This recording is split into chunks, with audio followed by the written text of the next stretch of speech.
আমার সুশীলরা কি করে, আমার বুদ্ধিজীবীরা কি করে, আমার শিক্ষিতরা কি করে, আমাদের যুবক যুবতীর যৌবন মাটিতে মিশা যেতেছে, মাটিতে।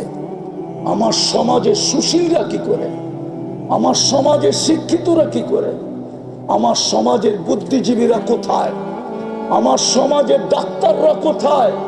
ওরা কেন এই যুবকদেরকে বলে না ইন্টারনেট ওদের যৌবনকে মাটিতে মিশায়া দিতেছে? একদিন তো আসবে ওরা বাসর রাত্রে ক্যাচ আউট হয়ে যাবে, বাসর রাত্রে ওদের উইকেট পড়া যাবে। যদি বাসর রাত্র না পড়লো 2 বছর টিকবে, 2 বছর পরে শেষ। আমার সমাজে পরকীয়ার তুফান চলতেছে কেন? আরে বলেন না কেন? আমার মেয়েরা কুড়িতে বুড়ি হয়ে যেতেছে ইন্টারনেটের কারণে, আমার যুবকদের যৌবন শেষ হয়ে যেতেছে ইন্টারনেটের কারণে। মাদক নিয়ে আপনি চিৎকার দেন, মাদকের চেয়ে বেশি তো হলো ইন্টারনেট। ওরা আজে বাজে জিনিস যা সারাদিন দেখে ওদেরকে জিজ্ঞেস করেন। আপনি আমার কাছে সায়েন্স নিয়ে আসেন, সায়েন্স, আমি সায়েন্স দিয়ে আপনাকে বুঝাই দেব, আপনার বিজ্ঞান দিয়ে বুঝাই দিব ওদের যৌবন ডেলি মাটিতে মিশতেছে। এই জন্য আমার সমাজে পরকীয়া বাড়তেছে। কেননা পুরুষ করবে কি? ইন্টারনেট দেখতে দেখতে দেখতে দেখতে দেখতে ও তো বুড়ি হয়ে গেছে। এখন পুরুষ যাবে তো যাবে কোথায়? মেয়ে পরকীয়া করবে না তো করবে কি? ও তো ইন্টারনেট দেখতে দেখতে দেখতে নিজের যৌবন মাটিতে মিশায়া দিছে। এখন ওই নারী পরকীয়া করবে না তো করবে কি? পরকীয়ার তুফান তো আমার সমাজে এই জন্য, শুধু ইন্টারনেটের কারণে। আপনি ওদেরকে জিজ্ঞাসা করেন, আমি ওদের পায়ে হাত রাখি, ওদেরকে জিজ্ঞাসা করেন ওরা যা সারাদিন দেখে, যদি আল্লাহ সাত্তারি না করতেন তাইলে কোনো মা বাবা সন্তানকে ঘরে ঢুকতে দিতেন না। ওদেরকে জিজ্ঞেস করেন, ওদের জীবন তো ইন্টারনেটে শেষ। যদিও এটা আমার আলোচ্য বিষয় ছিল না, কথায় কথা চলে আসছে। আমার জাতির শিক্ষিত লোকগুলা তো বাধা দেয় না। আমার কাছে প্রমাণ আছে, প্রমাণ নিবেন, আরো প্রমাণ দিতে পারবো আমি। আমার দুনিয়া ঘুরা, আমি বলতেছি দুনিয়া ঘুরা ছাড়া না। মনে করেন না আমি খিলগাঁও থেকে এখানে আইসা বলতেছি, আমি দুনিয়া ঘুরছি, আল্লাহ আমাকে দুনিয়া দেখাইছে। আপনাদের উন্নত দুনিয়া শুধু আমি নিউজিল্যান্ড দেখি নাই, বাকি সব দেখা শেষ। একবার না একাধিকবার। আর আমার জন্য চাইতে কোনো আলহামদুলিল্লাহ বাধাও নাই, আমি যে কোনো মুহূর্তে যেতে পারি। আল্লাহ আমাকে ওই ব্যবস্থা করে দিয়েছেন, ঈদে আমি চোখে দেখে বলতেছি। আমি দিলাম না, লাউড স্পিকার বাইরে খোলা আছে, এই জন্য। ওলামা জানে কি জানে না আমি তাও জানি না। মুড়িও বিক্রি হয় না এতটুকু উন্নত দুনিয়ায় সেক্স ডল যতটুকু বিক্রি হয়। কেন? ওই দুনিয়ায় যৌবন খালি হয়ে যেতেছে। এই জন্যই তো আমি বলি, মুসলিম যুবকরা যদি যৌবনকে সুরক্ষিত করত, তাইলে কয়েকদিন পরে আমরা গার্মেন্টসের কাপড়ের জায়গায় যৌবন এক্সপোর্ট করতাম। যৌবন হোয়াইটরা আসতো আর বলতো সব আমার, টিকেটও আমার, ভিসাও আমার, বাড়িও আমার, গাড়িও আমার, পয়সাও আমার, ডলারও আমার। আমার যৌবন দরকার, চল তুই আমার সাথে, তুই শুধু এনজয় করবি, চল। আমার যৌবন দরকার। আমার দেশে যৌবন নাই, মানুষ আছে যৌবন নাই। কিন্তু ওদের কাছে তো থিওরি হইলো হাম তো ডুবে হ্যাঁ সনম তুঝে লে ডুবেঙ্গে। আমরা তো ডুবছি, তো করে ডুবায় ছেড়ে দিব। আজকে যুবক যুবতী ডুবতেছে। আমরা বললে আমাদেরকে উল্টা ব্যাখ্যা করা হয়। আমরা বলে কি বলে দেশ প্রেমিক না, আমরা বলে ব্রন্ড মাইন্ডেড, আমাদের জ্ঞান গভীরতা নাই, আমরা কিচ্ছু বুঝি না, এরা মোল্লা। এই জন্যই আমাদেরকে কানে ধরে ঘুরাইতে সহজ হয়, ঠিক না? ঠিক না? কি বলেন?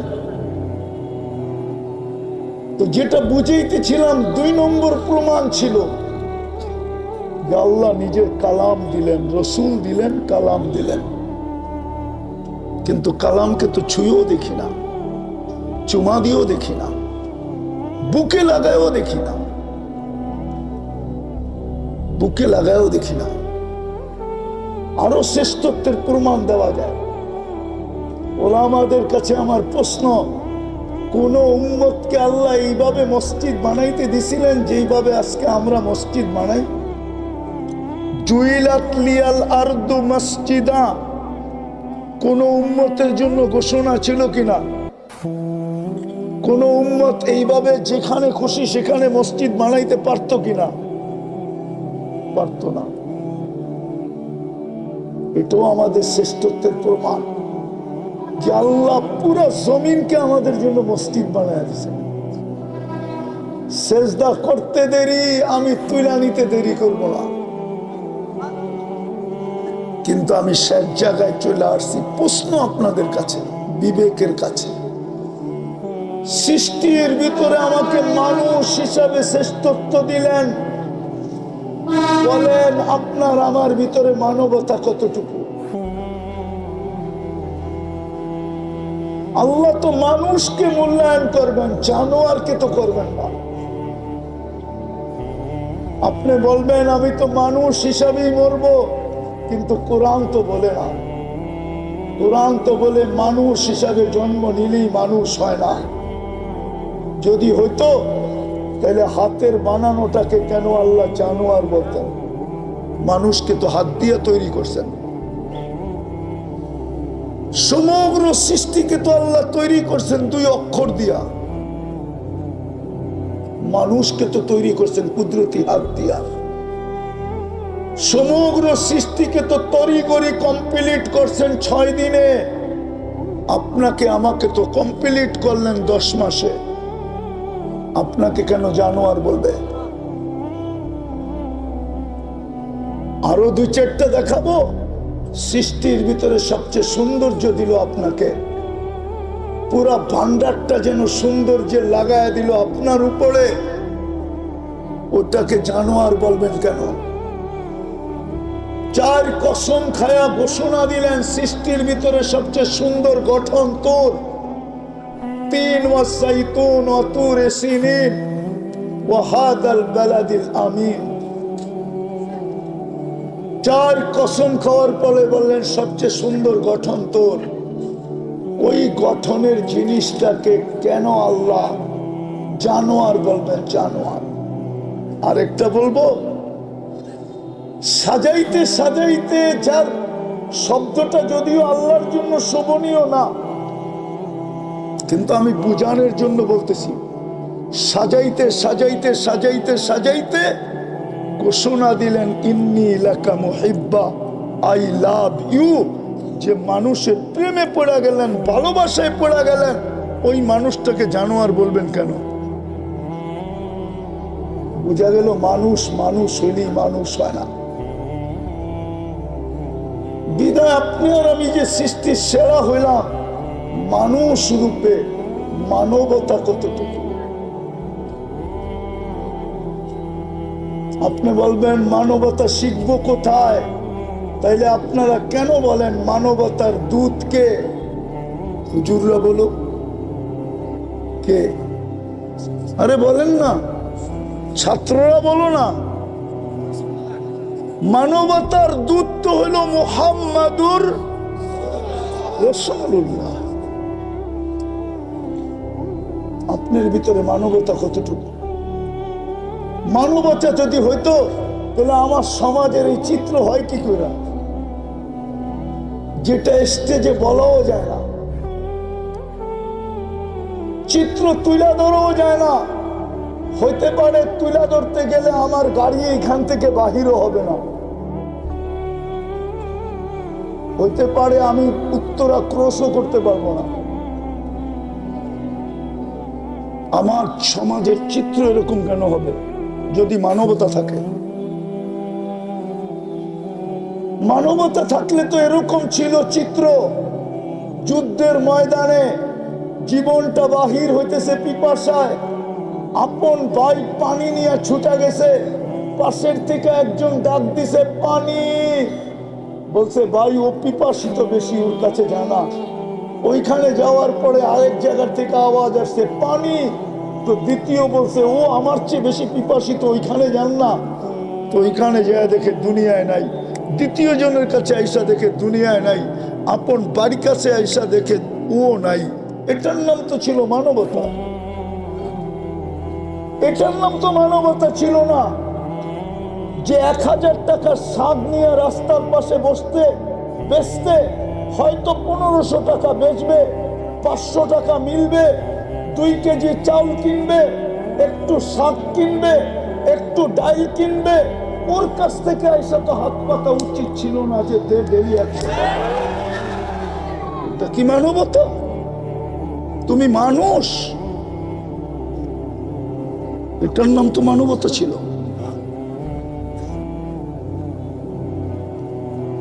রাগ হয়ে যাবেন বলবো, আমার সমাজ তো দেখি রাস্তাঘাটে পোস্টার দেখলে দেখি সমাজ সেবকের অভাব নাই, ঠিক না? আওয়াজ না, আওয়াজ না, মনোযোগ। কিন্তু আজ পর্যন্ত বাংলাদেশে আমাকে বাড়ি করে দেন তো একটা, যে তৃতীয় লিঙ্গের কোন আশ্রয় কেন্দ্র কেউ খুলছে? আমাকে দেখান, একটা দেখান। এটা কি সমাজ সেবার অন্তর্ভুক্ত ছিল না?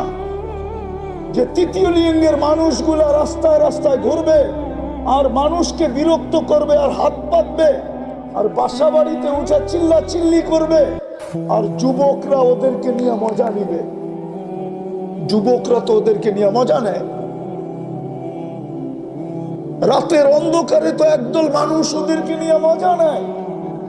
উচিত তো ছিল আমার সমাজের বিত্তশালীদের, সমাজ সেবকদের উচিত ছিল বৃদ্ধাশ্রম যখন খুলতে পারছো, তৃতীয় লিঙ্গের জন্য একটা আশ্রম খোলো, 10 জনকে নিয়ে যাও আর বলো এখানে থাকবি, 2টা কাপড় পরবি, 2 বেলা খাবি আর আল্লাহ আল্লাহ করবি। তুই রাস্তায় ঘুরা ঘুরা নিজের ইজ্জত বিলীন করার প্রয়োজন নাই। তাইলে তো বুঝতাম আপনি সমাজ সেবক। রাগ হয় না, বুঝানোর জন্য বলতেছে। সৃষ্টির ভিতরে শ্রেষ্ঠত্ব দিল, মানবতা কোথায়?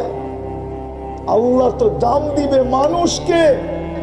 আপনি কালকে এই চেহারা নিয়ে দাঁড়াবেন কি করে বলেন?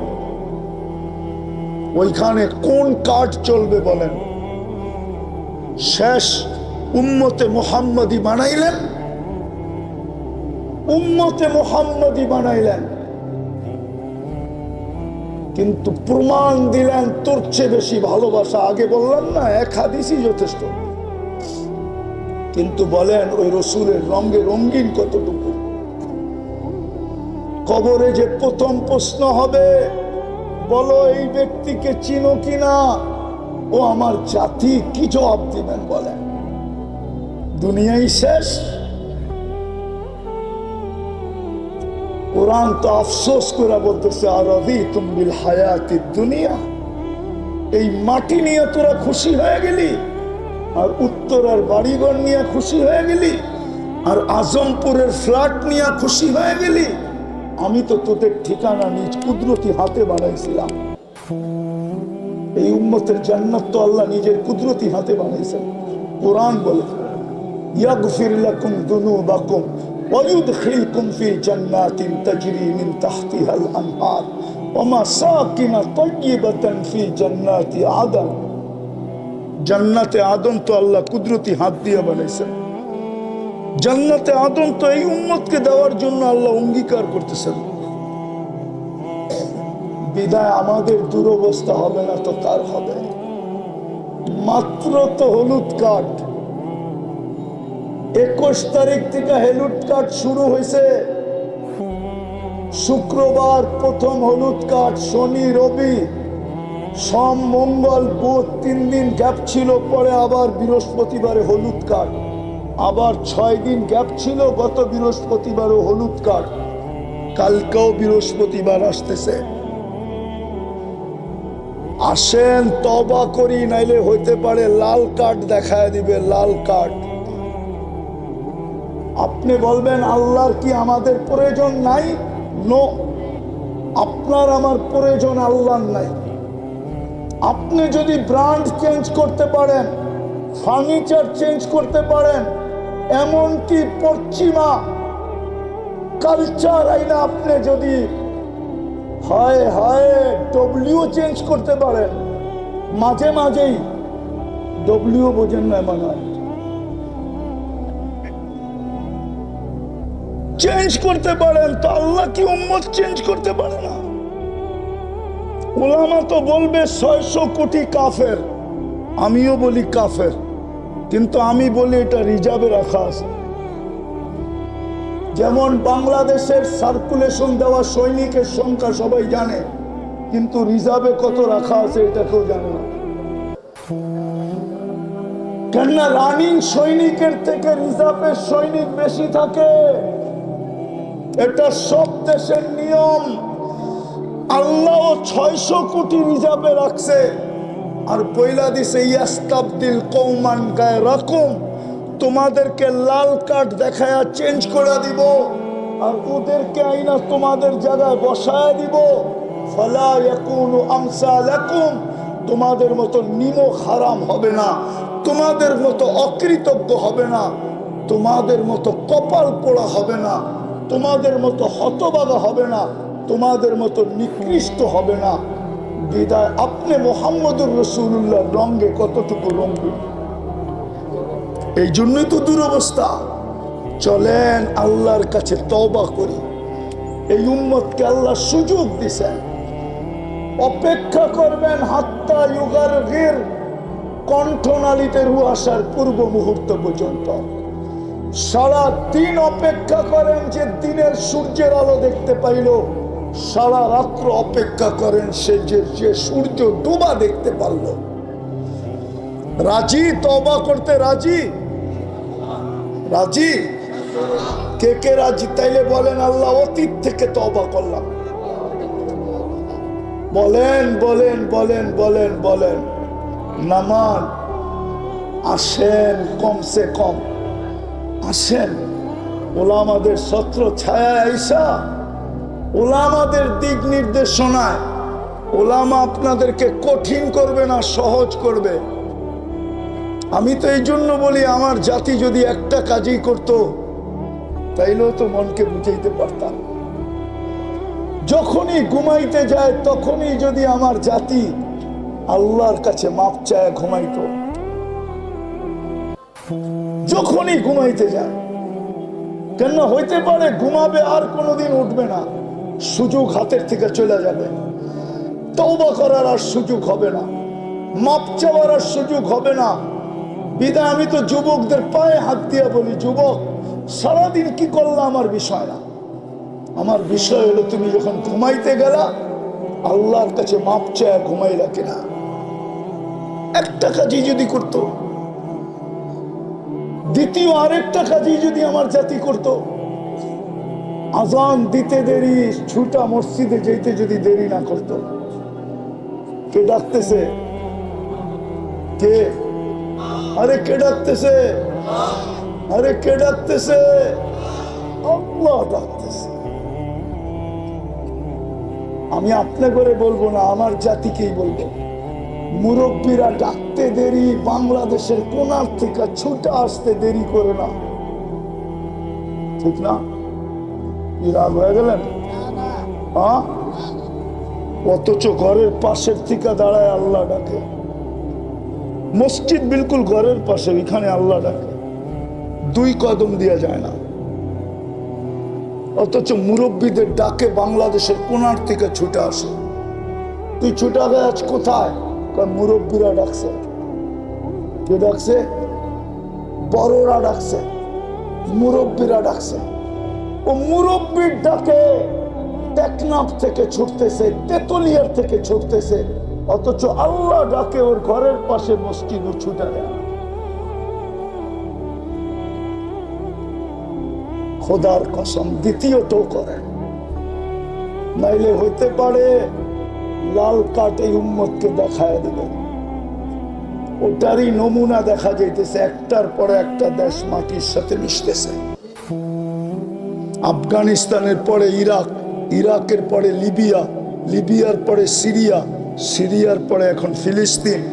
জানি না এটার পরে কার সিরিয়াল আসে।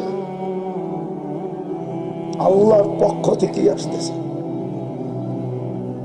আল্লাহ তাকায় তাকায় দেখতেছে, লিউযীকাহুম বাদাল্লাযী আমিলু লাআল্লাহুম ইয়ারজিউন। এরা ইউটার্ন নেয় কিনা, ইউটার্ন নিলে হয়তো মাফ করে দিবে।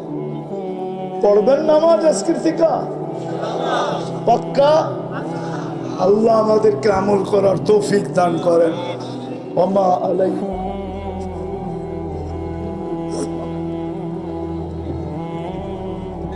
মোহতারাম হাজিরিন, আমরা যারা প্যান্ডেলের ভিতরে আছি, দয়া করে আমরা সবাই যার যার জায়গায় বসি।